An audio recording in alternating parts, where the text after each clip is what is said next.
ಶಾಂತಿ. ಸತ್ಯಂ ಶಿವಂ ಸುಂದರಂ. ಓಂ ನಮಃ ಶಿವಾಯ. ವಾಣಿ ಡೇಟು 23/11/2025. ಪ್ರಾತಃ ಮುರಳಿ. ಓಂ ಶಾಂತಿ. ಅವ್ಯಕ್ತ ಬಾಪ್ದಾದ. ರಿವೈಸ್ಡ್ ವಾಣಿ ಡೇಟು 31/12/2020. ಹೊಸ ವರ್ಷದಲ್ಲಿ ಅಖಂಡ ಮಹಾದಾನಿ, ಅಖಂಡ ನಿರ್ವಿಘ್ನ, ಅಖಂಡ ಯೋಗಿ ಹಾಗೂ ಸದಾ ಸಫಲತಾ ಮೂರ್ತಿ ಆಗಬೇಕು ಎಂದು ಬಾಬ್ದಾದರವರು ತನ್ನ ಎದುರಿನಲ್ಲಿ ಡಬಲ್ ಸಭೆಯನ್ನು ನೋಡುತ್ತಿದ್ದೇವೆ. ಒಂದಂತೂ ಸಾಕಾರದಲ್ಲಿ ಸನ್ಮುಖದಲ್ಲಿ ಕುಳಿತಿದ್ದೀರಿ, ಹಾಗೂ ಮತ್ತೊಂದು ದೂರದಲ್ಲಿ ಕುಳಿತಿದ್ದರೂ ಹೃದಯದಿಂದ ಸಮೀಪವಾಗಿ ಕಾಣಿಸುತ್ತಿದೆ. ಎರಡೂ ಸಭೆಗಳ ಶ್ರೇಷ್ಠ ಆತ್ಮರ ಮಸ್ತಕದಲ್ಲಿ ಆತ್ಮ ದೀಪ ಹೊಳೆಯುತ್ತಿದೆ. ಎಷ್ಟು ಸುಂದರವಾಗಿ ಹೊಳೆಯುತ್ತಿರುವುದು ಕಾಣಿಸುತ್ತಿದೆ. ಎಲ್ಲರೂ ಒಂದೇ ಸಂಕಲ್ಪ, ಏಕರಸ ಸ್ಥಿತಿಯಲ್ಲಿ ಸ್ಥಿತರಾಗಿ ಪರಮಾತ್ಮನ ಪ್ರೀತಿಯಲ್ಲಿ ಲವಲೀನವಾಗಿ ಏಕಾಗ್ರ ಬುದ್ಧಿಯಿಂದ ಸ್ನೇಹದಲ್ಲಿ ಸಮಾವೇಶವಾಗಿರುವುದು ಎಷ್ಟು ಪ್ರಿಯವಾಗಿದೆ. ತಾವು ಸಹ ಇಂದು ವಿಶೇಷವಾಗಿ ಹೊಸ ವರ್ಷವನ್ನು ಆಚರಣೆ ಮಾಡಲು ತಲುಪಿಬಿಟ್ಟಿದ್ದೀರಿ. ಬಾಬ್ದಾದರವರೂ ಸಹ ಎಲ್ಲ ಮಕ್ಕಳ ಹುಮ್ಮಸ್ಸು ಉತ್ಸಾಹವನ್ನು ನೋಡಿ, ಹೊಳೆಯುತ್ತಿರುವ ಆತ್ಮದೀಪವನ್ನು ನೋಡಿ ಹರ್ಷಿತರಾಗುತ್ತಿದ್ದೇವೆ. ಈ ದಿನ ಸಂಗಮದ ದಿನವಾಗಿದೆ. ಒಂದು ಹಳೆಯ ವರ್ಷದ ವಿದಾಯಿ ಹಾಗೂ ಹೊಸ ವರ್ಷದ ಶುಭಾಶಯಗಳು ಆಗುವುದಿದೆ. ಹೊಸ ವರ್ಷ ಅರ್ಥಾತ್ ಹೊಸ ಉಮಂಗ ಹಾಗೂ ಉತ್ಸಾಹ, ಸ್ವಪರಿವರ್ತನೆಯ ಉಮಂಗವಿದೆ. ಸರ್ವ ಪ್ರಾಪ್ತಿಗಳನ್ನು ಸ್ವಯಂನಲ್ಲೇ ಪ್ರಾಪ್ತಿ ಮಾಡಿಕೊಂಡಿರುವುದನ್ನು ನೋಡಿ ಮನಸ್ಸಿನಲ್ಲಿ ಉತ್ಸಾಹವಿದೆ. ಪ್ರಪಂಚದವರು ಸಹ ಈ ಉತ್ಸವವನ್ನು ಆಚರಣೆ ಮಾಡುತ್ತಾರೆ. ಅವರಿಗೆ ಒಂದು ದಿನದ ಉತ್ಸವವಾಗಿದೆ. ಮತ್ತು ತಾವು ಅದೃಷ್ಟ ಪ್ರಿಯ ಮಕ್ಕಳಿಗೆ ಸಂಗಮಯುಗದ ಪ್ರತಿದಿನ ಉತ್ಸವವಾಗಿದೆ. ಏಕೆಂದರೆ ಖುಷಿಯು ಉತ್ಸಾಹ ಇದೆ. ಪ್ರಪಂಚದವರಾದರೆ ನಂದಿ ಹೋಗಿರುವ ದೀಪವನ್ನು ಬೆಳಗಿಸಿ ಹೊಸ ವರ್ಷವನ್ನು ಆಚರಣೆ ಮಾಡುತ್ತಾರೆ. ಮತ್ತು ಬಾಬ್ದಾದ ಹಾಗೂ ತಾವು 4 ಕಡೆ ಜಾಗೃತರಾಗಿರುವ ದೀಪಗಳ ಜೊತೆ ಹೊಸ ವರ್ಷದ ಉತ್ಸವವನ್ನು ಆಚರಣೆ ಮಾಡಲು ಬಂದಿದ್ದೀರಿ. ಅವರಾದರೆ ಪದ್ಧತಿಯನ್ನು ಆಚರಣೆ ಮಾಡುವ ಸಲುವಾಗಿ ನಿಮಿತ್ತ ಮಾತ್ರವಾಗಿ ಮಾಡುತ್ತಾರೆ. ಆದರೆ ತಾವೆಲ್ಲ ಜಾಗೃತವಾಗಿರುವ ದೀಪಗಳಾಗಿದ್ದೀರಿ. ತಮ್ಮ ಹೊಳೆಯುತ್ತಿರುವ ದೀಪ ಕಂಡು ಬರುತ್ತಿದೆಯಲ್ಲವೇ? ಇದು ಅವಿನಾಶಿ ದೀಪವಾಗಿದೆ. ಹೊಸ ವರ್ಷದಲ್ಲಿ ಪ್ರತಿಯೊಬ್ಬರೂ ಮನಸ್ಸಿನಲ್ಲಿ ಸ್ವಯಂ ಪ್ರತಿ, ವಿಶ್ವದ ಆತ್ಮರ ಪ್ರತಿ ಯಾವುದಾದರೂ ಹೊಸ ಪ್ಲ್ಯಾನ್ ಮಾಡಿದ್ದೀರಾ? 12 ಗಂಟೆಯ ನಂತರ ಹೊಸ ವರ್ಷ ಆರಂಭವಾಗಿ ಬಿಡುತ್ತದೆ. ಅಂದಾಗ ಈ ಹೊಸ ವರ್ಷವನ್ನು ವಿಶೇಷವಾಗಿ ಯಾವ ರೂಪದಲ್ಲಿ ಆಚರಣೆ ಮಾಡುತ್ತೀರಿ? ಹೇಗೆ ಹಳೆಯ ವರ್ಷ ವಿದಾಯಿ ತೆಗೆದುಕೊಂಡಾಗ ತಾವೆಲ್ಲರೂ ಸಹ ಹಳೆಯ ಸಂಕಲ್ಪ, ಹಳೆಯ ಸಂಸ್ಕಾರಗಳಿಗೆ ವಿದಾಯಿ ಕೊಡುವ ಸಂಕಲ್ಪವನ್ನು ಮಾಡಿದ್ದೀರಾ? ಹಳೆಯ ವರ್ಷದ ಜೊತೆ ತಾವು ಸಹ ಹಳೆಯದಕ್ಕೆ ವಿದಾಯಿ ಕೊಟ್ಟು ಹೊಸ ಒಲವು, ಉತ್ಸಾಹದ ಸಂಕಲ್ಪಗಳನ್ನು ಪ್ರತ್ಯಕ್ಷ ರೂಪದಲ್ಲಿ ತರುತ್ತೀರಲ್ಲವೇ? ಅಂದಾಗ ತಮ್ಮಲ್ಲಿ ಏನು ನವೀನತೆಯನ್ನು ತರುತ್ತೀರಿ? ಯೋಚನೆ ಮಾಡಿ. ಯಾವ ಹೊಸ ಒಲವು, ಉತ್ಸಾಹದ ಅಲೆಯನ್ನು ಹರಡುತ್ತೀರಾ? ಯೋಚಿಸಿದ್ದೀರಾ? ಏಕೆಂದರೆ ತಾವೆಲ್ಲ ಬ್ರಾಹ್ಮಣರು, ಪೂರ್ಣ ವಿಶ್ವದ ಆತ್ಮಗಳ ಪರಿವರ್ತನೆಗೆ ನಿಮಿತ್ತರಾಗಿದ್ದೀರಿ. ವಿಶ್ವದ ಆತ್ಮಗಳ ಪರಿವರ್ತನೆಗೆ ನಿಮಿತ್ತರಾಗಿದ್ದೀರಿ. ವಿಶ್ವದ ತಳಪಾಯ ಆಗಿದ್ದೀರಿ. ಪೂರ್ವಜರಾಗಿದ್ದೀರಿ, ಪೂಜ್ಯರಾಗಿದ್ದೀರಿ. ಹೇಗೆ ಪ್ರಕೃತಿ 4 ಕಡೆ ಕೆಲವೊಮ್ಮೆ ಬಿಸಿಲಿನ, ಕೆಲವೊಮ್ಮೆ ಚಳಿಯ, ಕೆಲವೊಮ್ಮೆ ವಸಂತದ ವೈಬ್ರೇಷನ್ ಹರಡಿಸುತ್ತದೆ. ಅಂದಾಗ ಈ ವರ್ಷ ತಮ್ಮ ಶ್ರೇಷ್ಠ ವೃತ್ತಿಯ ಮುಖಾಂತರ ಯಾವ ವೈಬ್ರೇಷನ್ ಹರಡಿಸುತ್ತೀರಿ? ಅಂದಾಗ ತಾವು ಪ್ರಕೃತಿ ಮಾಲೀಕ, ಪ್ರಕೃತಿ ಜೀತರು. ಯಾವ ವೈಬ್ರೇಷನ್ ಹರಡಿಸುತ್ತೀರಿ? ಯಾವುದರಿಂದ ಆತ್ಮಗಳಿಗೆ ಸ್ವಲ್ಪ ಸಮಯದಲ್ಲಿಯೇ ಸುಖ, ಶಾಂತಿಯ ಅನುಭವ ಆಗಲಿ. ಇದಕ್ಕಾಗಿ ಬಾಬ್ದಾದ ಯಾವುದೆಲ್ಲ ಖಜಾನೆಗಳನ್ನು ಪ್ರಾಪ್ತಿ ಮಾಡಿಕೊಂಡಿದ್ದೀರೋ ಆ ಖಜಾನೆಗಳನ್ನು ಸಫಲ ಮಾಡಿ ಮತ್ತು ಸಫಲತಾ ಸ್ವರೂಪರಾಗಿ ಎಂದು ಸೂಚನೆ ಕೊಡುತ್ತಾರೆ. ವಿಶೇಷವಾಗಿ ಸಮಯದ ಖಜಾನೆ ಎಂದೂ ವ್ಯರ್ಥವಾಗದಿರಲಿ. 1 ಸೆಕೆಂಡು ವ್ಯರ್ಥವನ್ನು ಸಹ ಕಾರ್ಯದಲ್ಲಿ ಉಪಯೋಗಿಸಿರಿ. ಸಮಯವನ್ನು ಸಫಲ ಮಾಡಿ, ಪ್ರತಿಯೊಂದು ಶ್ವಾಸವನ್ನು ಸಫಲ ಮಾಡಿ, ಪ್ರತಿ ಸಂಕಲ್ಪವನ್ನು ಸಫಲ ಮಾಡಿ, ಪ್ರತಿ ಶಕ್ತಿಯನ್ನು ಸಫಲ ಮಾಡಿ, ಪ್ರತಿ ಗುಣವನ್ನು ಸಫಲ ಮಾಡಿ, ಸಫಲತಾ ಮೂರ್ತಿ ಆಗುವಂತೆ ಈ ವಿಶೇಷ ವರ್ಷವನ್ನು ಆಚರಿಸಿ. ಏಕೆಂದರೆ ಸಫಲತೆ ನಿಮ್ಮ ಜನ್ಮಸಿದ್ಧ ಅಧಿಕಾರವಾಗಿದೆ. ಆ ಅಧಿಕಾರವನ್ನು ನಿಮ್ಮ ಕಾರ್ಯದಲ್ಲಿ ಉಪಯೋಗಿಸಿ ಸಫಲತಾ ಮೂರ್ತಿಗಳಾಗಿ. ಏಕೆಂದರೆ ಈಗಿನ ಸಫಲತೆ ನಿಮ್ಮ ಅನೇಕ ಜನ್ಮಗಳ ಜೊತೆ ಇರುವಂಥದ್ದಾಗಿದೆ. ನಿಮ್ಮ ಸಮಯ ಸಫಲತೆಯ ಪ್ರಾರಬ್ಧವನ್ನು ಪೂರ್ಣ ಅರ್ಧ ಕಲ್ಪ ಸಫಲತೆಯ ಫಲ ಪ್ರಾಪ್ತಿಯಾಗುತ್ತದೆ. ಈಗಿನ ಸಮಯದ ಸಫಲತೆಯ ಪ್ರಾರಬ್ಧ ಪೂರ್ಣ ಸಮಯ ಪ್ರಾಪ್ತಿಯಾಗುತ್ತದೆ. ಶ್ವಾಸವನ್ನು ಸಫಲ ಮಾಡುವುದರಿಂದ ಭವಿಷ್ಯದಲ್ಲಿ ನೋಡಿ, ನಿಮ್ಮ ಶ್ವಾಸ ಸಫಲತೆಯ ಪರಿಣಾಮವಾಗಿ ಭವಿಷ್ಯದಲ್ಲಿ ಎಲ್ಲ ಆತ್ಮಗಳು ಪೂರ್ಣ ಸಮಯ ಆರೋಗ್ಯವಾಗಿರುತ್ತಾರೆ. ಕಾಯಿಲೆಯ ಹೆಸರೇ ಇಲ್ಲ, ಡಾಕ್ಟರ್ಗಳ ಡಿಪಾರ್ಟ್ಮೆಂಟೇ ಇರುವುದಿಲ್ಲ. ಏಕೆಂದರೆ ಡಾಕ್ಟರ್ಗಳೆಲ್ಲ ಏನಾಗುತ್ತೀರಿ, ರಾಜ ಆಗಿ ಬಿಡುತ್ತೀರಲ್ಲವೇ, ವಿಶ್ವದ ಮಾಲೀಕರಾಗುತ್ತೀರಿ. ಆದರೆ ಈ ಸಮಯ ನಿಮ್ಮ ಶ್ವಾಸವನ್ನು ಸಫಲ ಮಾಡುತ್ತೀರಿ ಮತ್ತು ಸರ್ವ ಆತ್ಮಗಳಿಗೂ ಸ್ವಸ್ಥರಾಗಿರುವ ಪ್ರಾರಬ್ಧ ಪ್ರಾಪ್ತಿಯಾಗುತ್ತದೆ. ಹಾಗೆ ಜ್ಞಾನದ ಖಜಾನೆ, ಅದರ ಫಲಸ್ವರೂಪರು ಸ್ವರ್ಗದಲ್ಲಿ ನಿಮ್ಮ ರಾಜ್ಯದಲ್ಲಿ ಯಾವುದೇ ಮಂತ್ರಿಯಿಂದ ಸಲಹೆ ಪಡೆಯುವ ಅವಶ್ಯಕತೆ ಇಲ್ಲ. ತಾವೇ ಬುದ್ಧಿವಂತರಾಗಿ ಬಿಡುತ್ತೀರಿ. ಅಷ್ಟೊಂದು ಬುದ್ಧಿವಂತ ಶಕ್ತಿವಂತರಾಗಿ ಬಿಡುತ್ತೀರಿ.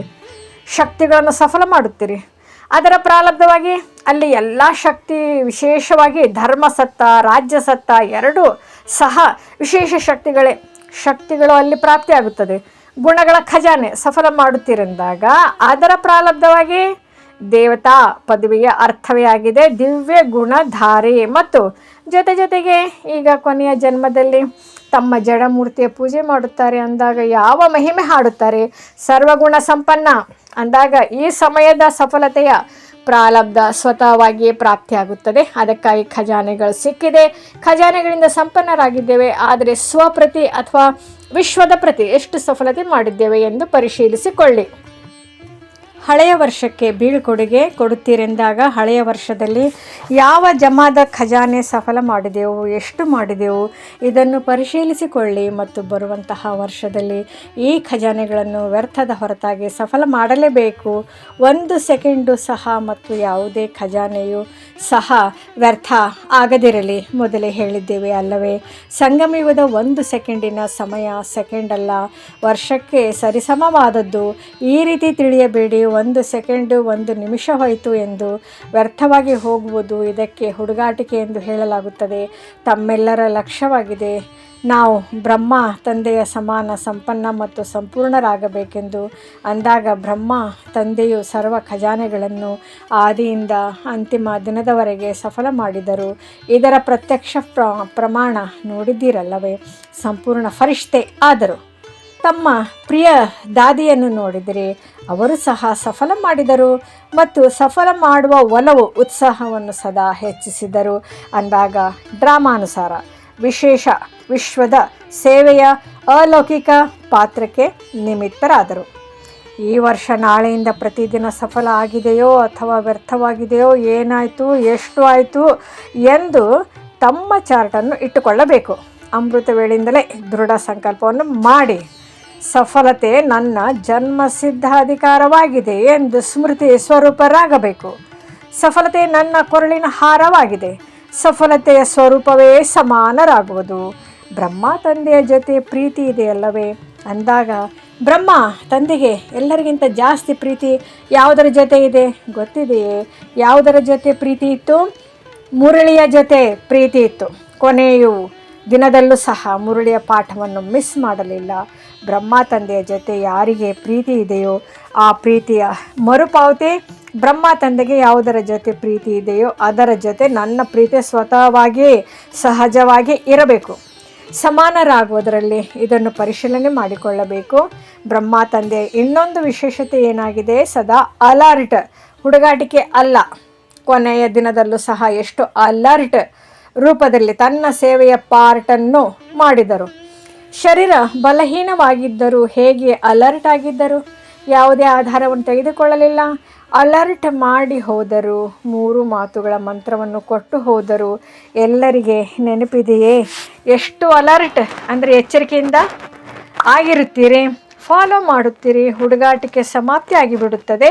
ಹುಡುಗಾಟಿಕೆಯ ವಿಶೇಷ ಮಾತುಗಳನ್ನು ಬಾಬ್ದಾದರವರು ಬಹಳ ಕೇಳುತ್ತಿರುತ್ತಾರೆ, ಗೊತ್ತಿದೆ ಅಲ್ಲವೇ? ಒಂದು ವೇಳೆ ಈ 3 ಶಬ್ದಗಳು ಯಾವುದು? ನಿರಾಕಾರಿ, ನಿರ್ವಿಕಾರಿ, ನಿರಹಂಕಾರಿ ಸದಾ ತಮ್ಮ ಮನಸ್ಸಿನಲ್ಲಿ ರಿವೈಸ್ ಹಾಗೂ ರಿಯಲೈಸ್ ಅಂದರೆ ಅನುಭೂತಿ ಮಾಡುತ್ತಿದ್ದರೆ ಸಹಜವಾಗಿ ಸ್ವತಃವಾಗಿ ಸಮಾನವಾಗಿ ಆಗಿಯೇ ಬಿಡುತ್ತೀರಿ. ಅಂದಾಗ ಒಂದು ಮಾತನ್ನು ಸಫಲ ಮಾಡಿ ಸಫಲತಾ ಮೂರ್ತಿ ಆಗಿ ಇನ್ನೊಂದು ವಿಷಯ, ಬಾಬ್ದಾದರವರು ಮಕ್ಕಳ ವರ್ಷದ ರಿಸಲ್ಟ್ ನೋಡಿದ್ದಾರೆ. ಏನು ನೋಡಿದರು? ಮಹಾದಾನಿ ಆಗಿದ್ದಿರಿ. ಆದರೆ ಅಖಂಡ ಮಹಾದಾನಿ, ಅಖಂಡ ಅಂಡರ್ಲೈನ್ ಮಾಡಿಕೊಳ್ಳಬೇಕು. ಅಖಂಡ ಮಹಾದಾನಿ, ಅಖಂಡ ಯೋಗಿ, ಅಖಂಡ ನಿರ್ವಿಘ್ನ. ಈಗ ಇದರ ಅವಶ್ಯಕತೆ ಇದೆ. ಅಖಂಡ ಆಗುತ್ತೀರಾ? ಮೊದಲನೇ ಲೈನ್ನವರು ಅಖಂಡ ಆಗಬಹುದೇನು? ಒಂದು ವೇಳೆ ಆಗಬಹುದು ಅಂದರೆ ಕೈ ಎತ್ತಿ. ಯಾರಿಗೆ ಮಾಡಲು ಆಗುತ್ತದೆಯೋ ಅವರು ಮಾಡುತ್ತೀರಾ? ಮಧುಬನದವರೂ ಸಹ ಕೈ ಎತ್ತುತ್ತಿದ್ದಾರೆ. ಬಾಬ್ದಾದರವರು ಮಧುಬನರವರನ್ನು ಮೊದಲು ನೋಡುತ್ತೇವೆ. ಮಧುಬನ ಮೇಲೆ ಪ್ರೀತಿ ಇದೆ. ಶಾಂತಿವನ, ಪಾಂಡಭವನ, ಯಾರು ದಾದಿಗೆ ಭುಜಧಾರಿ ಆಗಿದ್ದಾರೋ ಎಲ್ಲರನ್ನು ಗಮನದಿಂದ ನೋಡುತ್ತೇವೆ. ಒಂದು ವೇಳೆ ಅಖಂಡವಾಗಿದ್ದರೆ ಮನಸ್ಸಿನಿಂದ ಶಕ್ತಿಯನ್ನು ಹರಡುವುದರಲ್ಲಿ ಬ್ಯುಸಿಯಾಗಿರಿ. ಮಾತಿನಿಂದ ಜ್ಞಾನದ ಸೇವೆ ಮತ್ತು ಕರ್ಮದಿಂದ ಗುಣದಾನ ಅಥವಾ ಗುಣದ ಸಹಯೋಗವನ್ನು ಕೊಡುವಂತಹ ಸೇವೆ ಮಾಡಬೇಕು. ಇತ್ತೀಚಿನ ದಿನಗಳಲ್ಲಿ ಅಜ್ಞಾನಿ ಆತ್ಮರು ಇರಲಿ, ಬ್ರಾಹ್ಮಣ ಆತ್ಮರಾಗಲಿ, ಎಲ್ಲರಿಗೂ ಗುಣದ ದಾನ, ಗುಣಗಳ ಸಹಯೋಗವನ್ನು ಕೊಡುವ ಅವಶ್ಯಕತೆ ಇದೆ. ಒಂದು ವೇಳೆ ಸ್ವಯಂ ಸಹಜ ಸರಳ ರೂಪದಿಂದ ಸ್ಯಾಂಪಲ್ ಅಂದರೆ ಉದಾಹರಣೆ ಆಗಿದ್ದೆ ಆದರೆ ತಾನಾಗಿಯೇ ಅನ್ಯರಿಗೆ ತಮ್ಮ ಗುಣಮೂರ್ತಿಯ ಸಹಯೋಗ ಸ್ವತಃವಾಗಿಯೇ ಸಿಗುತ್ತದೆ. ಇತ್ತೀಚಿನ ದಿನಗಳಲ್ಲಿ ಬ್ರಾಹ್ಮಣ ಆತ್ಮರು ಸಹ ಪ್ರತ್ಯಕ್ಷ ಪ್ರಮಾಣ ರೂಪದಲ್ಲಿ ನೋಡಲು ಬಯಸುತ್ತಾರೆ, ಕೇಳಲು ಬಯಸುವುದಿಲ್ಲ. ಪರಸ್ಪರ ಏನನ್ನು ಹೇಳುತ್ತೀರಿ, ಯಾರಾಗಿದ್ದಾರೆ? ಪ್ರತ್ಯಕ್ಷ ರೂಪದಲ್ಲಿ ಇವರು ಸಹ ಗುಣಮೂರ್ತಿ ಆಗಿ ನೋಡಲು ಬಯಸುತ್ತಾರೆ. ಕರ್ಮದಿಂದ ವಿಶೇಷ ಗುಣದ ಸಹಯೋಗ, ಗುಣಗಳ ದಾನ ನೀಡುವ ಅವಶ್ಯಕತೆ ಇದೆ. ಕೇಳಲು ಯಾರೂ ಇಷ್ಟಪಡುವುದಿಲ್ಲ, ನೋಡಲು ಇಷ್ಟಪಡುತ್ತಾರೆ. ಅಂದಾಗ ನಾನು ಜ್ಞಾನದಿಂದ, ಮಾತಿನಿಂದಂತೂ ಸೇವೆಯನ್ನು ಮಾಡುತ್ತಿದ್ದೇನೆಯೋ ವಿಶೇಷವಾಗಿ ಗಮನದಲ್ಲಿ ಇಡಬೇಕು. ಮುಂದೆಯೂ ಸಹ ಮಾಡಲೇಬೇಕು, ಬಿಡುವುದಲ್ಲ. ಆದರೆ ಈಗ ಮನಸ ಮತ್ತು ಕರ್ಮ, ಮನಸ್ಸಿನ ಮೂಲಕ ವೈಬ್ರೇಷನ್ನು ಹರಡಿ, ಸಕಾಶವನ್ನು ಹರಡಿ ವೈಬ್ರೇಷನ್ ಅಥವಾ ಸಕಾಶ ಕೊಡಬಹುದು. ಈ ವರ್ಷ ಒಂದು ಮನಸಾಶಕ್ತಿಗಳ ವೈಬ್ರೇಷನ್ ಶಕ್ತಿಗಳ ಮೂಲಕ, ಸಕಾಶ ಹಾಗೂ ಕರ್ಮದ ಮೂಲಕ ಗುಣದ ಸಹಯೋಗ ಅಥವಾ ಅಜ್ಞಾನಿ ಆತ್ಮರಿಗೆ ಗುಣದಾನ ಕೊಡಿ. ಹೊಸ ವರ್ಷದಲ್ಲಿ ಉಡುಗೊರೆಯನ್ನು ಸಹ ಕೊಡುತ್ತೀರಲ್ಲವೇ? ಅಂದಾಗ ಈ ವರ್ಷ ಸ್ವಯಂ ಗುಣಮೂರ್ತಿಯಾಗಿ ಗುಣಗಳ ಉಡುಗೊರೆಯನ್ನು ಕೊಡಬೇಕು. ಗುಣಗಳ ಟೋಲಿಯನ್ನು ತಿನ್ನಿಸುತ್ತೀರಲ್ಲವೇ? ಸಿಕ್ಕಿದಾಗ ಟೋಲಿಯನ್ನು ತಿನ್ನಿಸುತ್ತೀರಲ್ಲವೇ? ಟೋಲಿ ತಿನ್ನಿಸುವುದರಲ್ಲಿ ಖುಷಿಯಾಗಿ ಬಿಡುತ್ತೀರಲ್ಲವೇ? ಜ್ಞಾನವನ್ನು ಬಿಟ್ಟು ಹೋಗಿರುವಂತಹ ಕೆಲವು ಆತ್ಮರು ಟೋಲಿಯನ್ನು ನೆನಪು ಮಾಡಿಕೊಳ್ಳುತ್ತಾರೆ, ಬೇರೆ ಎಲ್ಲವನ್ನೂ ಮರೆಯುತ್ತಾರೆ. ಆದರೆ ಟೋಲಿ ನೆನಪಿಗೆ ಬರುತ್ತದೆ. ಅಂದಾಗ ಈ ವರ್ಷ ಯಾವ ಟೋಲಿಯನ್ನು ಹಂಚುತ್ತೀರಿ? ಗುಣಗಳ ಟೋಲಿಯನ್ನು ಹಂಚಿರಿ. ಗುಣಗಳ ಪಿಕ್ನಿಕ್ ಮಾಡಿ. ಏಕೆಂದರೆ ತಂದೆಯ ಸಮಾನ ಸಮಯದ ಸಮೀಪತೆಯ ಪ್ರಮಾಣ ಮತ್ತು ದಾದಿಯವರ ಸೂಚನೆಯ ಪ್ರಮಾಣ, ಸಮಯದ ಸಂಪನ್ನತೆ ಅಚಾನಕ್ ಅಂದರೆ ಇದ್ದಕ್ಕಿದ್ದಂತೆಯೇ ಯಾವಾಗಲಾದರೂ ಸಹ ಆಗಲು ಸಾಧ್ಯತೆ ಇದೆ. ಆದ್ದರಿಂದ ತಂದೆಯ ಸಮಾನರಾಗಬೇಕು ಅಥವಾ ದಾದೀಜಿಯವರ ಪ್ರೀತಿಗೆ ಮರುಪಾವತಿಯನ್ನು ನೀಡಲು ಯಾವ ಅವಶ್ಯಕತೆ ಇದೆ? ಮನಸ್ಸಿನ ಮತ್ತು ಕರ್ಮದ ಮೂಲಕ ಸಹಯೋಗಿ ಆಗುವಂಥದ್ದು. ಯಾರು ಹೇಗೆ ಇರಲಿ, ಇವರು ಆದರೆ ನಾನು ಆಗುತ್ತೇನೆ ಎಂದು ಈ ರೀತಿ ಯೋಚಿಸಬೇಡಿ. ನಂಬರ್ 1 ಆಗಬೇಕೆಂದರೆ ಇವರು ಆದರೆ ನಾನು ಆಗುತ್ತೇನೆ ಎಂದರೆ ಯಾರು ಮಾಡುತ್ತಾರೋ ಅವರು ಮೊದಲನೇ ನಂಬರ್ನಲ್ಲಿ ಹೋಗಿಬಿಡುತ್ತಾರೆ. ನಿಮ್ಮದು 2ನೇ ನಂಬರ್ ಆಗಿಬಿಡುತ್ತದೆ. ನೀವು 2ನೇ ನಂಬರ್ನವರು ಆಗಲು ಬಯಸುತ್ತೀರೇನೋ ಅಥವಾ ಮೊದಲನೇ ನಂಬರ್ನವರು ಆಗಲು ಬಯಸುತ್ತೀರೋ? ಒಂದು ವೇಳೆ ಯಾರಿಗಾದರೂ ನೀವು 2ನೇ ನಂಬರನ್ನು ತೆಗೆದುಕೊಳ್ಳಿ ಎಂದರೆ ತೆಗೆದುಕೊಳ್ಳುತ್ತೀರಾ? ಎಲ್ಲರೂ ಮೊದಲನೇ ನಂಬರ್ ತೆಗೆದುಕೊಳ್ಳಬೇಕು ಎಂದು ಹೇಳುತ್ತಾರೆ. ಮೊದಲನೇ ನಂಬರ್ನವರು ಆಗಬೇಕು. ಅನ್ಯರನ್ನು ಏಕೆ ನಿಮಿತ್ತರನ್ನಾಗಿ ಮಾಡುತ್ತೀರಿ? ತಮ್ಮನ್ನು ನಿಮಿತ್ತರನ್ನಾಗಿ ಮಾಡಿಕೊಳ್ಳಿರಿ. ಬ್ರಹ್ಮ ತಂದೆಯವರು ಏನು ಹೇಳಿದರು? ಪ್ರತಿಯೊಂದು ಮಾತಿನಲ್ಲಿ ತಾವು ನಿಮಿತ್ತರನ್ನಾಗಿ ಮಾಡಿದರು. ಹೇ ಅರ್ಜುನ ಅಂದರೆ ನಾನೇ ಆ ಅರ್ಜುನ ಎಂದು ಪಾತ್ರ ಮಾಡಿದರು. ನಾನೇ ನಿಮಿತ್ತನಾಗಬೇಕು, ನಾನೇ ಮಾಡಬೇಕು. ಅನ್ಯರು ಮಾಡುತ್ತಾರೆ, ನನ್ನನ್ನು ನೋಡಿ ಅನ್ಯರು ಮಾಡುತ್ತಾರೆ. ಅನ್ಯರನ್ನು ನೋಡಿ ನಾನು ಮಾಡುವುದಲ್ಲ, ನನ್ನನ್ನು ನೋಡಿ ಅನ್ಯರು ಮಾಡಲಿ. ಇದು ಬ್ರಹ್ಮ ತಂದೆಯ ಮೊದಲನೇ ಪಾಠವಾಗಿದೆ. ಏನು ಮಾಡಬೇಕೆಂದು ಕೇಳಿದಿರಾ? ಸಫಲತಾ ಮೂರ್ತಿ ಅಖಂಡ ದಾನಿಗಳಾಗಿ. ಆಗ ಮಾಯೆಗೆ ನಿಮ್ಮ ಬಳಿ ಬರಲು ಧೈರ್ಯ ಇರುವುದಿಲ್ಲ. ಯಾವಾಗ ಅಖಂಡ ಮಹಾದಾನಿಗಳಾಗಿ ಬಿಡುತ್ತೀರಿ, ನಿರಂತರ ಸೇವಾಧಾರಿಯಾಗಿರುತ್ತೀರಿ, ಬ್ಯುಸಿಯಾಗಿರುತ್ತೀರಿ. ಮನಸ್ಸು ಬುದ್ಧಿ ಸೇವಾಧಾರಿಯಾಗಿದ್ದಾಗ ಮಾಯೆ ಎಲ್ಲಿ ಬರುತ್ತದೆ? ಅಂದಾಗ ಈ ವರ್ಷ ಏನಾಗಬೇಕಾಗಿದೆ, ಎಲ್ಲರ ಹೃದಯದಿಂದ ಒಂದೇ ಧ್ವನಿ ಬರಬೇಕು. ಅದನ್ನು ಬಾಬ್ದಾದ ಬಯಸುತ್ತಾರೆ. ಅದು ಯಾವ ಧ್ವನಿ? ನೋ ಪ್ರಾಬ್ಲಮ್, ಸಮಸ್ಯೆ ಏನೂ ಇಲ್ಲ, ಕಂಪ್ಲೀಟ್, ಸಂಪೂರ್ಣ. ಪ್ರಾಬ್ಲಮ್ ಅಲ್ಲ, ಆದರೆ ಸಂಪೂರ್ಣರಾಗಲೇಬೇಕು. ದೃಢ ನಿಶ್ಚಯ ಬುದ್ಧಿ ವಿಜಯಮಾಲೆಯಲ್ಲಿ ಹತ್ತಿರಮಣಿ ಆಗಲೇಬೇಕು. ಸರಿಯಲ್ಲವೇ? ಆಗಬೇಕಲ್ಲವೇ? ಮಧುಬನದವರು ಆಗುತ್ತೀರಾ? No complaint, ದೂರಿಲ್ಲ. ಸಾಹಸವನ್ನು ಇಡುವಂಥವರು ಕೈ ಎತ್ತಿ. ನೋ ಪ್ರಾಬ್ಲಮ್, ಸಮಸ್ಯೆ ಇಲ್ಲ. ವಾಹ, ಶುಭಾಶಯಗಳು, ಶುಭಾಶಯಗಳು, ಶುಭಾಶಯಗಳು. ನೋಡಿ, ನಿಶ್ಚಯದ ಪ್ರತ್ಯಕ್ಷ ಪ್ರಮಾಣ ಆತ್ಮಿಕ ನಶೆ. ಒಂದು ವೇಳೆ ಆತ್ಮಿಕ ನಶೆ ಇಲ್ಲವೆಂದರೆ ನಿಶ್ಚಯವೂ ಸಹ ಇಲ್ಲ. ಪೂರ್ಣ ನಿಶ್ಚಯ ಇಲ್ಲ, ಸ್ವಲ್ಪ ನಿಶ್ಚಯವಿದೆ. ನಶೆಯನ್ನು ಇಟ್ಟುಕೊಳ್ಳಿ, ದೊಡ್ಡ ಮಾತೇನಲ್ಲ. ಎಷ್ಟು ಕಲ್ಪಗಳು ತಾವೇ ತಂದೆಯ ಸಮಾನರಾಗಿದ್ದೀರಿ, ನೆನಪಿದೆಯೇ? ಲೆಕ್ಕವಿಲ್ಲದಷ್ಟು ಬಾರಿ ತಂದೆಯ ಸಮಾನರಾಗಿದ್ದೀರಿ ಅಂದಾಗ ನಾವೇ ಆಗಿದ್ದೇವೆ, ನಾವೇ ಆಗಿದ್ದು ಹಾಗೂ ನಾವೇ ಅನೇಕ ಬಾರಿ ಆಗುತ್ತವೆ ಎಂದು ಈ ನಶೆ ಇಟ್ಟುಕೊಳ್ಳಿ. ಈ ನಶೆ ಸದಾ ಕರ್ಮದಲ್ಲಿ ಕಾಣಿಸಬೇಕು. ಸಂಕಲ್ಪದಲ್ಲಿ ಅಲ್ಲ, ಮಾತಿನಲ್ಲಿ ಅಲ್ಲ, ಆದರೆ ಕರ್ಮದಲ್ಲಿ ಕಾಣಿಸಬೇಕು. ಕರ್ಮದ ಅರ್ಥವಾಗಿದೆ, ಚಲನೆಯಲ್ಲಿ, ಚೆಹರೆಯಲ್ಲಿ ಕಾಣಿಸಬೇಕು. ಈಗ ಹೋಮ್ವರ್ಕ್ ಸಿಕ್ಕಿದೆ ಅಲ್ಲವೇ? ನಂಬರ್ ವಾರಾಗಿ ಬರುತ್ತೀರೋ ಅಥವಾ ನಂಬರ್ 1 ಆಗುತ್ತೀರೋ? ಈಗ ನೋಡುತ್ತೇವೆ. ಒಳ್ಳೆಯದು. ಬಾಬ್ದಾದರವರ ಬಳಿ ಕಾರ್ಡು, ಪತ್ರ, ಇಮೇಲು, ನೆನಪು, ಪ್ರೀತಿ, ಕಂಪ್ಯೂಟರ್ ಮೂಲಕವೂ ಸಹ ಬಹಳ ಸಿಕ್ಕಿದೆ. ಮತ್ತು ಬಾಬ್ದಾದ ದೂರ ಇದ್ದರೂ ಹೃದಯ ಸಿಂಹಾಸನಾಧಿಕಾರಿ ಮಕ್ಕಳಿಗೆ ಪ್ರತಿಯೊಬ್ಬರಿಗೆ ಹೆಸರು ಸಹಿತವಾಗಿ, ವಿಶೇಷ ಸಹಿತವಾಗಿ ನೆನಪು, ಪ್ರೀತಿ ಹಾಗೂ ಹೃದಯದ ಆಶೀರ್ವಾದಗಳನ್ನು ಸನ್ಮುಖದಲ್ಲಿ ಸಮಾವೇಶ ಮಾಡಿಕೊಳ್ಳುತ್ತಿದ್ದಾರೆ. ಬಾಬ್ದಾದರವರಿಗೆ ಗೊತ್ತಿದೆ. ನೆನಪು, ಪ್ರೀತಿಯಂತೂ ಎಲ್ಲರಿಗೂ ಇರುತ್ತದೆ. ಮತ್ತು ಬಾಬ್ದಾದ ಸದಾ ಅಮೃತ ವೇಳೆ ವಿಶೇಷ ಬ್ರಾಹ್ಮಣ ಆತ್ಮರಿಗೆ ನೆನಪು, ಪ್ರೀತಿಯ ರೆಸ್ಪಾಂಡ್ ವಿಶೇಷವಾಗಿ ಮಾಡುತ್ತಾರೆ. ಆದ್ದರಿಂದ ಕಾರ್ಡ್ಗಳು ಸಹ ಒಳ್ಳೊಳ್ಳೆಯದು ಮಾಡಿದ್ದಾರೆ. ಕಾರ್ಡ್ಗಳು ಇಲ್ಲಿ ಇಡುತ್ತಾರೆ. ಆದರೆ ಬಾಬ್ದಾದರವರ ಬಳಿಯಂತೂ ವತನಕ್ಕೆ ಮೊದಲೇ ತಲುಪಿಬಿಡುತ್ತದೆ. ಒಳ್ಳೆಯದು. 4 ಕಡೆಯ ಹೊಳೆಯುತ್ತಿರುವ ಆತ್ಮ ದೀಪ ಮಕ್ಕಳಿಗೆ, ಸದಾ ಸಫಲ ಮಾಡುವಂತಹ ಸಫಲತಾ ಸ್ವರೂಪ ಮಕ್ಕಳಿಗೆ, ಸದಾ ಅಖಂಡ ಮಹಾದಾನಿ, ಅಖಂಡ ನಿರ್ವಿಘ್ನ, ಅಖಂಡ ಜ್ಞಾನ ಮತ್ತು ಯೋಗಯುಕ್ತ, ಸದಾ ಒಂದೇ ಸಮಯದಲ್ಲಿ 3 ಸೇವೆಗಳನ್ನು ಮಾಡುವಂತಹ ಮನಸ್ಸಿನ ವೈಬ್ರೇಷನ್ ಮೂಲಕ, ವಾಯುಮಂಡಲದ ಮೂಲಕ, ವಾಚಾ ವಾಣಿಯ ಮೂಲಕ ಹಾಗೂ ಚಲನೆ, ಚೆಹರೆ, ಕರ್ಮದ ಮೂಲಕ 3 ಸೇವೆಗಳು ಒಂದೇ ಸಮಯದಲ್ಲಿ ಒಟ್ಟಿಗೆ ಇರಬೇಕು. ಆಗ ತಮ್ಮ ಪ್ರಭಾವ ಚೆನ್ನಾಗಿ ಹೇಳುವವರ ಮೇಲೆ ಅಲ್ಲ, ಆದರೆ ಚೆನ್ನಾಗಿ ಆಗುವವರ ಮೇಲೆ ಆಗುತ್ತದೆ. ಅಂತಹ ಅನುಭವಿ ಮೂರ್ತಿ ಮುಖಾಂತರ ಅನುಭವ ಮಾಡಿಸುವ ಮಕ್ಕಳಿಗೆ ಬಾಬ್ದಾದಾರವರು ಹೊಸ ವರ್ಷಕ್ಕೆ ಪದಮ ಗುಣ, ನೆನಪು, ಪ್ರೀತಿ, ಆಶೀರ್ವಾದಗಳು ಹಾಗೂ ಹೃದಯ ಸಿಂಹಾಸನಾಧಿಕಾರಿಯನ್ನಾಗಿ ಮಾಡುವಂಥವರು.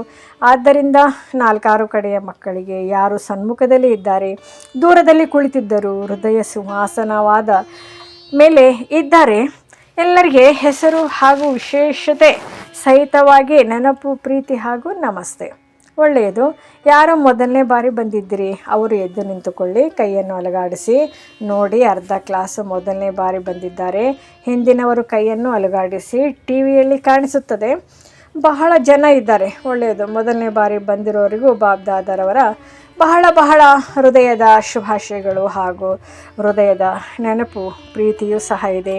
ಈಗ ಬಂದಿದ್ದರೆ, ಈಗ ಬಂದಿರುವವರಿಗೆ ಬಾಬ್ದಾದರವರ ವರದಾನವಿದೆ.